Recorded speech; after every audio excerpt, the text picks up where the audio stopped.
Hey samplers, I am very excited about this week's episode, which is another deep dive into book bans here in the US. I do want to give you a quick heads up that halfway through this interview with Ann Knight, my internet completely cut out. Turns out my router needed to be restarted, but I didn't figure that out for a while, so I rejoined via my phone on Zoom. So if you notice a difference in audio or video quality halfway through the episode, that's why. Luckily, Anne was not affected, and she sounds great and has wonderful things to say throughout the episode. That's my disclaimer, and now here is my interview with Ann Knight about book bans and her personal experience growing up with censorship. Welcome to a special episode of the Historical Romance Sampler. I am returning to the topic of book bans. We first covered it a couple months ago in an episode with Olivia Waite, and today I am joined by historical romance author Ann Knight to talk about book banning, censorship in general, library defunding, and Anne's personal experience with it as well. So, quickly to introduce you to Anne. Ann Knight has been writing stories since she was 3 years old. Before she could read or write, she followed her parents and babysitter around, begging them to dictate her words. Eventually, she learned the alphabet and began writing herself. She sneaked her first romance novel when she was 13, but did not become an avid reader or writer of the genre until after college. Anne has lived in 2 countries, studied in 3, and traveled through a total of 34. Her work history includes ESL teacher, domestic violence advocate, paralegal, and hospital project manager. She lives in Arkansas with her real life swoony hero, 3 sons, and 2 cats. Thank you so much for joining me today, Anne. Thank you for having me. I'm really excited to be here. Yeah, this is an important topic, and I think the best way to start is by defining what we're talking about. So, you and I are both members of Authors Against Book Bans, and I kind of put out a call to the romance channel saying, does anyone want to talk about book bans with me? And you answered the call.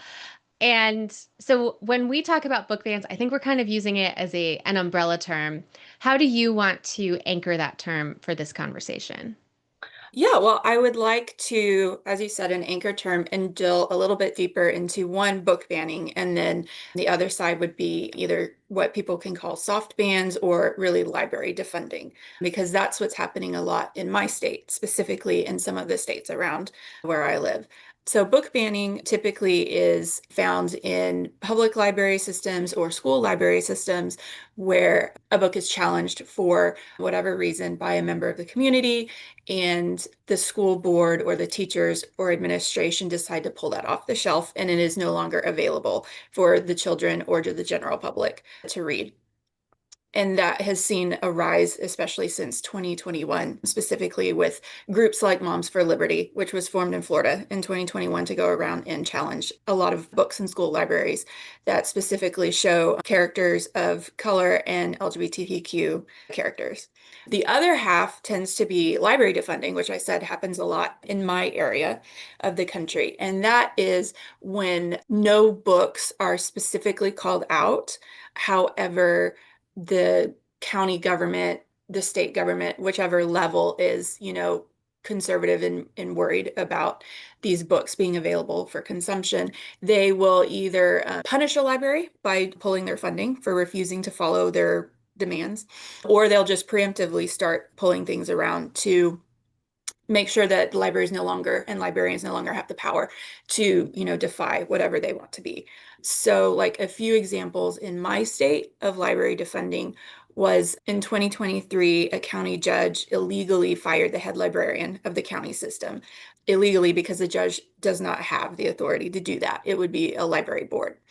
And it was because she refused to relocate certain books away from the children's section. They specifically said that they didn't want materials that are not subject matter or age appropriate for children due to their sexual content or imagery to an area that is not accessible to children. And she refused, saying she would not move them because it's a small library. There's not a lot of place. She'd have to put them behind a locked door and then no one could have them. So she said that was basically banning them.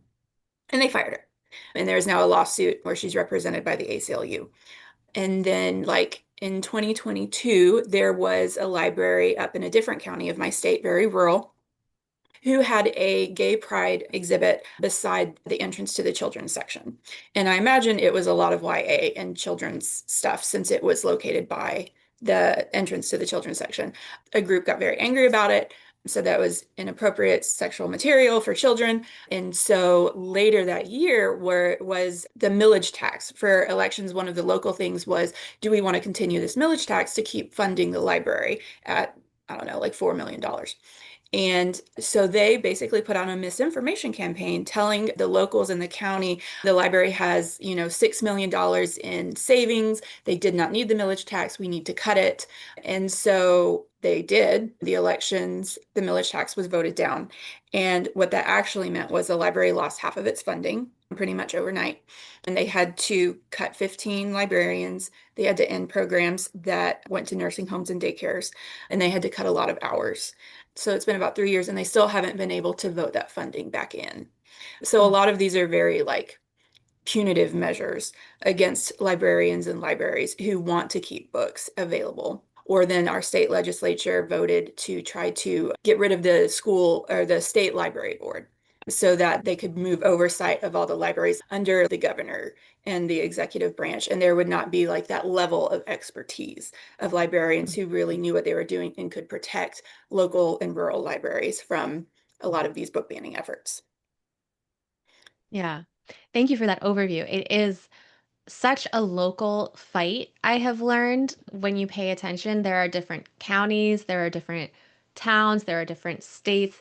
It happens, it's happening countrywide, but each municipality has a different type of fight happening.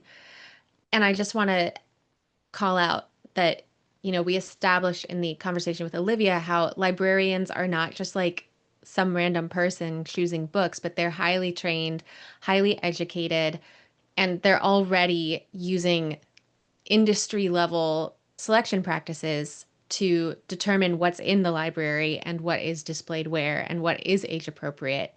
And so then these outsiders saying, oh, we need age appropriate books don't have any expertise except for their own biases. Exactly, yes. So when I put out this invitation to come speak about book bans, you mentioned that you wanted to speak a little bit from your own personal experience growing up. Yes.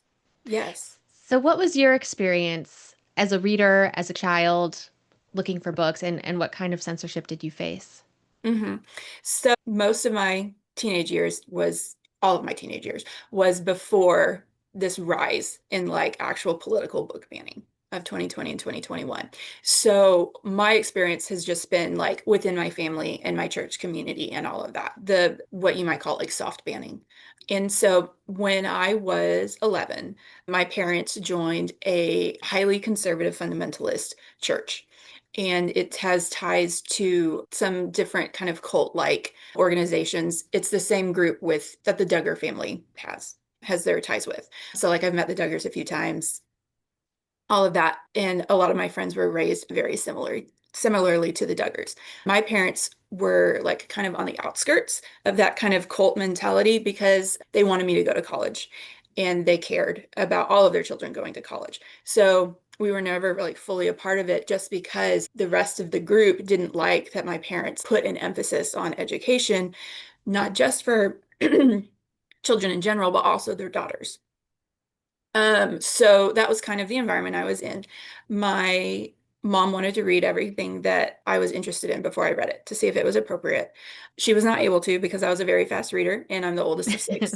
So she was kind of busy. And that's how I sneaked my first romance novel at 13. It was a Francine Rivers book, who's a Christian inspirational romance author, and was kind of blew my mind as to what adult like Christian romance could even be.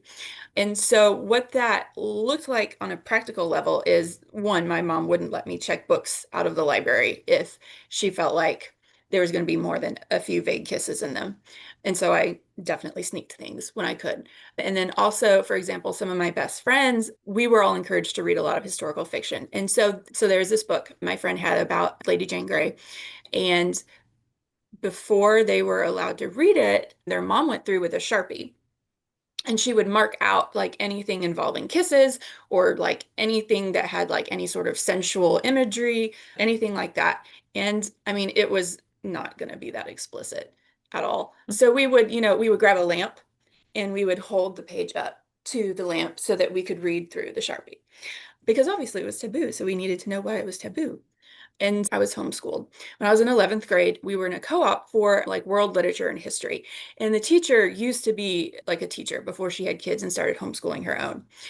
And so the co-op is like when all these moms get together and they teach the subjects that they are best at. So all the kids like get a pretty good like education. And so she really knew what she was doing. However, before we read the Odyssey and the Iliad, one of the other moms in the group was like, "Hey, I want my 13-year-old daughter to be a part of this, but I'm deeply uncomfortable with her like knowing anything about sex or whatever." And so the poor teacher had to go through all 12 copies of the Odyssey and the Iliad and mark out with the Sharpies on all copies anything that talked about anatomy, could possibly be sensual or sexual in nature. And it was absolutely ridiculous. And I think all of us in the class knew it because we would get to a passage describing a battle, and it would be like Achilles thrust his sword and it, pierced this warrior just above his left nipple, and nipple would be marked through. And it's just like this is not, but like so that was class. A lot of us had feelings about it, but we were 17, so we're like, what were we gonna do?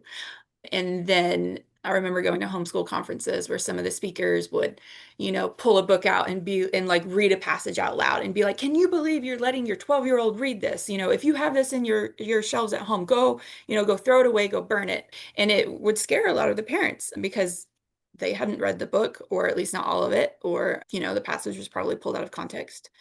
And so this was the environment in which I spent my teenage years. And so it was very harsh on literature, and there were very strict expectations of what we could and couldn't read, what we could and couldn't learn out of a book.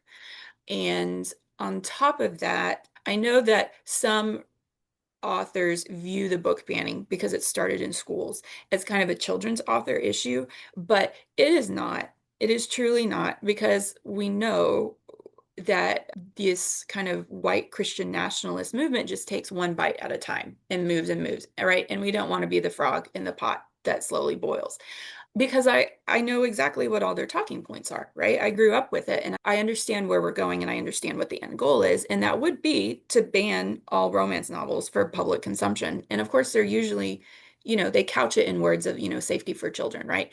But it goes far beyond that. I remember asking my mom when I was like, I don't know, 14 or 15, like, well, if these are Christian romance novels, like, why couldn't I read a Christian romance novel? Because it's usually like kisses and a fade to black. And there's usually a heavy emphasis on trying to convert the hero before the end of the book to Christianity. And she said, and this is a very common reasoning that is still like going on within this smaller community. She was like, well, reading romance novels will set you up, especially at my young age, will set you up for too high expectations for your future husband or for any man you're in a relationship with, right? You're going to read this book and it's all like swoony kisses and like, very dramatic, book level conflict of saving you from certain doom or whatever. And then you close your book at the end of the day and you look around and your husband left his socks on the floor. And no person can live up to a fictional hero. And so it would be setting these examples in your head, and you will eventually, resent the real people around you. And that is a theme that continues on. I've read on the internet men talking about like, oh, well, I don't want my wife reading a romance novel. There's no way I can live up to this like effeminate man because these are men written by, other women. It's just going to build resentment, and then it's going to ruin what we do have because she just like can't understand that I'm a flawed person as opposed to, whatever is written on a page. And a lot of times the terms like emotional pornography will come up. This is emotional pornography. Women need to be convicted of their sin and put these aside and focus on like the man that they have in their life, their husband that God put before them.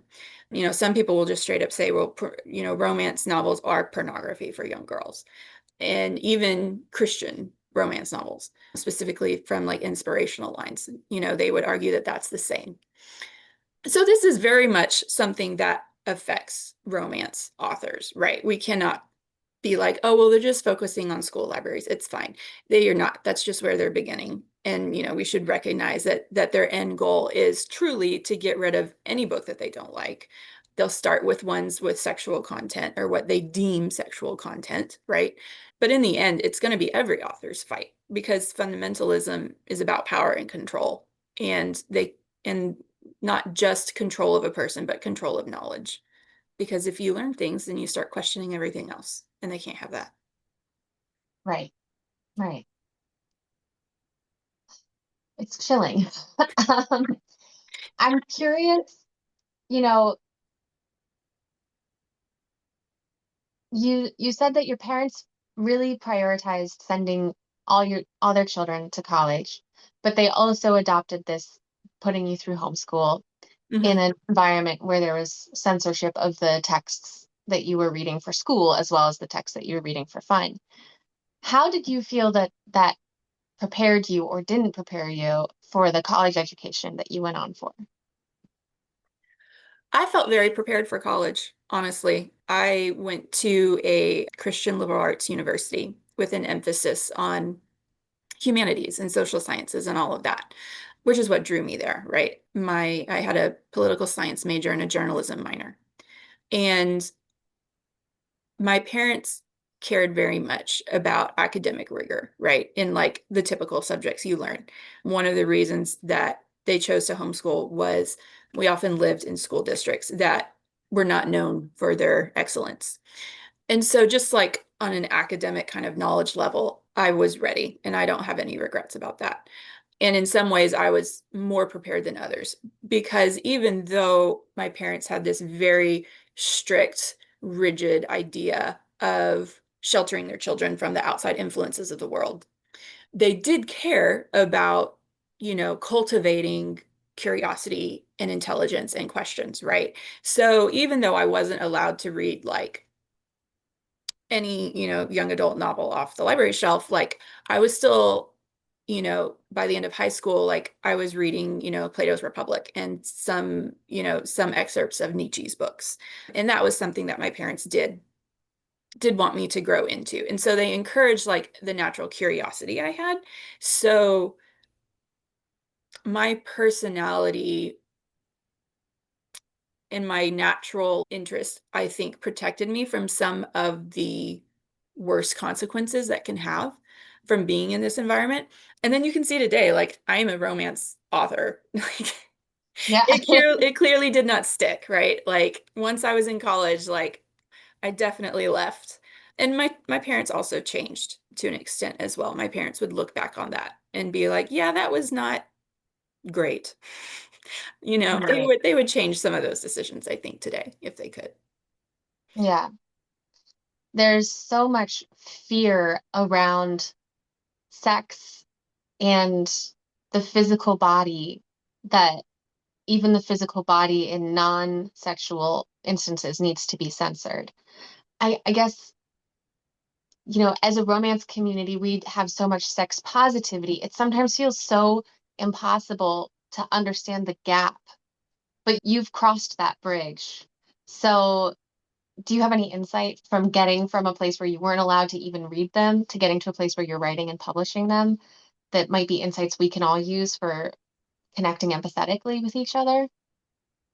I guess looking at my own journey and where I am now, my primary subgenre is historical romance. And I would say that I came to historical romance via historical fiction, right? I think in some ways I gravitate toward historical romance because like I can relate, right? I can relate to these characters in this very extremely rigid, highly patriarchal system where they don't have these options in ways that a lot of other romance authors can only imagine things were historically, right? I actually lived some versions of this. And that does impact how I write my heroines, right? It's much harder for my heroines to break the rules because I understand the social pressure. I've lived the social pressure, actually. I understand actually how hard it would have been and what it means to be ostracized by your community, right?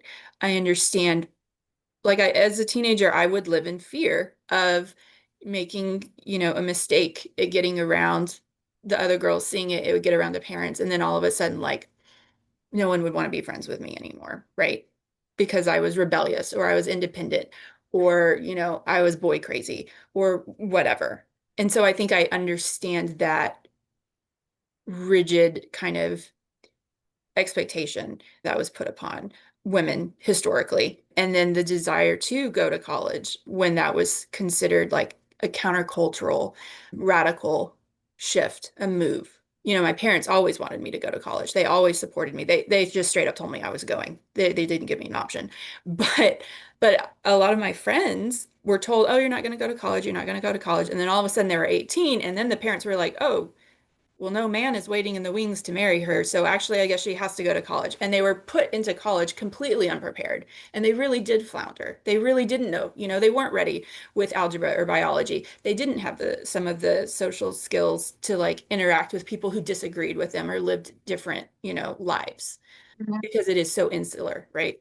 So I think that does impact my writing and my characters. I Mhm. also think that, established, long-term readers of the genre and authors as well, people who kind of eat, breathe, and sleep, romance novels need to remember or learn that there are these girls who are growing up like I did coming, with very little sex education, very little understanding of the way, adult romantic relationships can look, because, gender roles are very strictly defined and followed.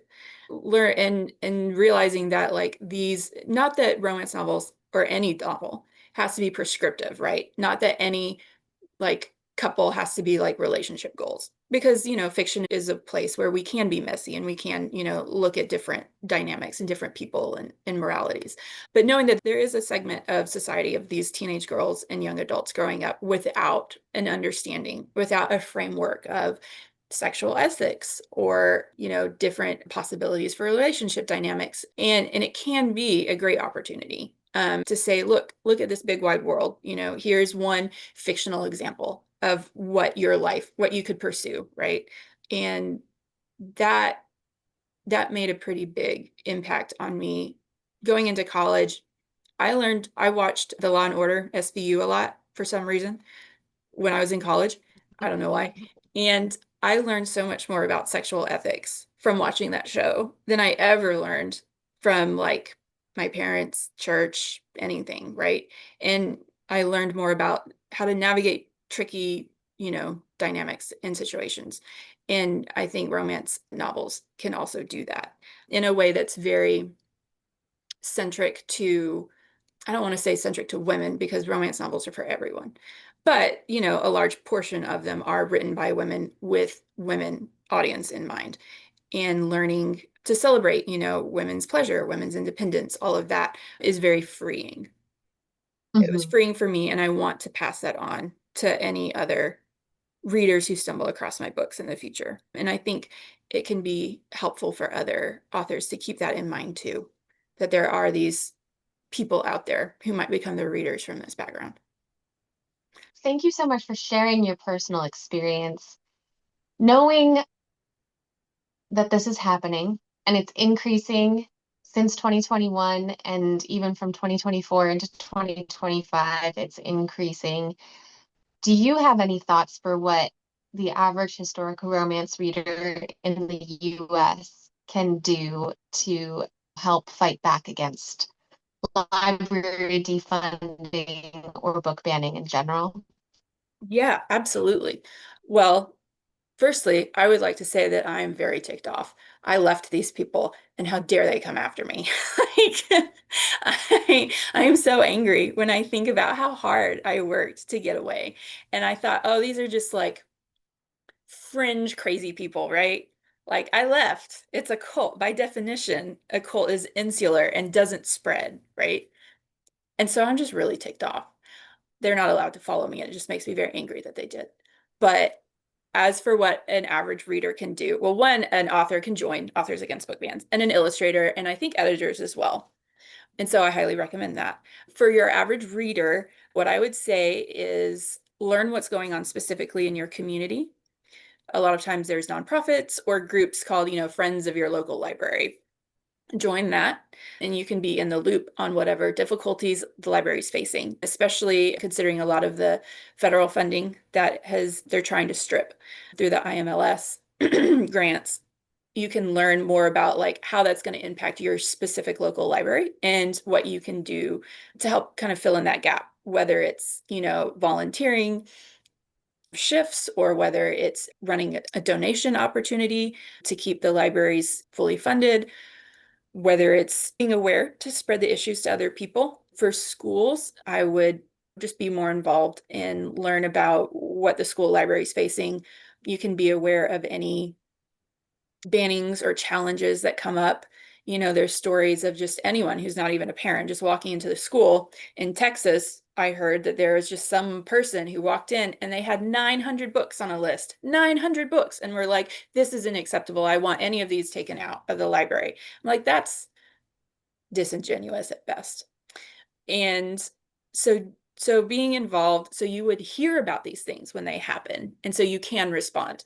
You could talk to the school administration about creating a form or something of, if you want to challenge this book, fill out this form, and you have to fill out this form for every single book you want to challenge. No one's going to fill out 900 forms. That would discourage it. Even potentially running for school board, right? Because a lot of these decisions are made, a lot of the official bans are made at the school board level where there's a vote and everyone can go in and say their piece. So actually running for school board, I just think there's a lot of opportunities, whether it's your school library, your public library, getting to know librarians. One thing our group did last month was we did a postcard party, which is actually, from what I've heard from people, actually really effective and really makes a difference of just everyone getting together, writing a postcard to libraries and just saying like, hey, we see what you're doing. We see what you're up against. We really appreciate you. Thanks for everything. And we mailed them out. And I've heard like just those little notes of encouragement really help, especially in states like mine where in the legislative session, there's just bill after bill after bill of trying to like eat away at libraries, fire librarians, just any of that, right? And just having that note of encouragement can make a huge difference. So even just little things like that can really like help the people around you and build the strength within the community that we all need to get through these difficult times. Yeah, that's really lovely. And like we were saying, this book banning and censorship is happening at such a local level that it is different in each municipality, but it actually, to me, feels a little bit more hopeful and possible to fight it because it's Yeah. local, as Yeah. opposed to so many things that it feels like I really disagree with that, but it's too global for me to do anything. You in your community have a huge voice and you matter, and you and your friend who's a reader, you can team up and see what you can do. And I really want to plug everylibrary.org, which is a great place to get started. They support local library efforts. So you sign up and you tell them where you are, and it will plug you in so you know like if there's already a group that's fighting for your library or if there's some action going on. And they also send news updates. And so throughout this year, ever since I joined, every month or so, I get some local news update from every library about a library that was under threat and because of the community pushed back and defended the library. So I I agree. Please pay attention to what's going on in your city, county, state, and get involved. Yes. Absolutely. Yeah. Well, Anne, thank you so much for coming on. You have shared a lot of expertise and also a lot of your personal experience. And I really admire you, and I admire how you've brought this into your work and your historical romances. I'm going to put a link to your website in the show notes so people can check out your historical romances. And yeah, thank you so much for coming on. And hopefully, we have you back soon to read a sample of your work. I would love that. Thank you very much, Catherine. That's it for this week. Don't forget to subscribe to the Historical Romance Sampler wherever you listen, and follow us on Instagram, TikTok, and YouTube. Until next week, happy reading!